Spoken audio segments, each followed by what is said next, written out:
Hi everyone, it's me Manisha and welcome back to my another mini vlog. আৰু আজি হৈছে শিৱৰাত্ৰি। গতিকে ৰাতিপুৱা সোনকালে উঠি গা পা ধুই এয়া ৰেডি হৈ গ'লো মন্দিৰ যাবলৈ। আৰু এইফালে মায়ে মোক ৰাতিপুৱাতে কৈছিল যে ফুল কেইটামান ছিঙি থবি, কিন্তু মই পাহৰি থাকিলোঁ। এতিয়া আকৌ মনত পেলাই দিলে, চ' এতিয়া মই ফুল ছিঙিবলৈ গৈ আছোঁ।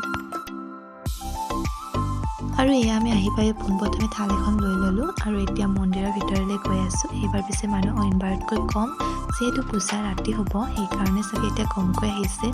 আৰু ইয়াত আহি আমি প্ৰথমে চাকি বন্তি জ্বলাই ল'লোঁ আৰু এইটো হৈছে মেইন মন্দিৰটো। আৰু এনেকৈ আমিও মন্দিৰৰ ভিতৰত গৈ পূজা কৰি আহিলোঁ। মন্দিৰৰ ভিতৰত সোমাব যে ইমান দিগদাৰ হৈছিল, ইমান হেঁচা ঠেলি, বহুত বেছি ভিৰ আছিলে। গতিকে এনেকৈ বহু সময় ৰৈ সোমাবলগীয়া হ'ল আৰু এয়া আমি পূজা কৰি আহিলোঁ। ইয়াতে আৰু এটা মন্দিৰ আছে, জগন্নাথ মন্দিৰ, আৰু এইটোৱে হৈছে জগন্নাথ মন্দিৰ। ইয়াত ৰথযাত্ৰা হয়। ইয়াত ভোগ আগবঢ়াইছে যিহেতু, সেইবাবে এতিয়া অকণমান সময়ৰ বাবে দৰ্জাখন বন্ধ কৰি থোৱা আছে। এইফালে আকৌ নাম চলি আছে আৰু ৰাতিলৈও কিবা কিবি প্ৰগ্ৰাম আছে। আৰু এতিয়া আমি গৈ আছোঁ খিচাৰি খাবলৈ। অইনবাৰতো খিচাৰি খাব যাবৰ বাবেও ইমান হেঁচা ঠেলি মাজেৰে যাব লাগে, এইবাৰ পিছে তেনেকুৱা নহয়, ভালদৰে আহিব পাৰিলোঁ।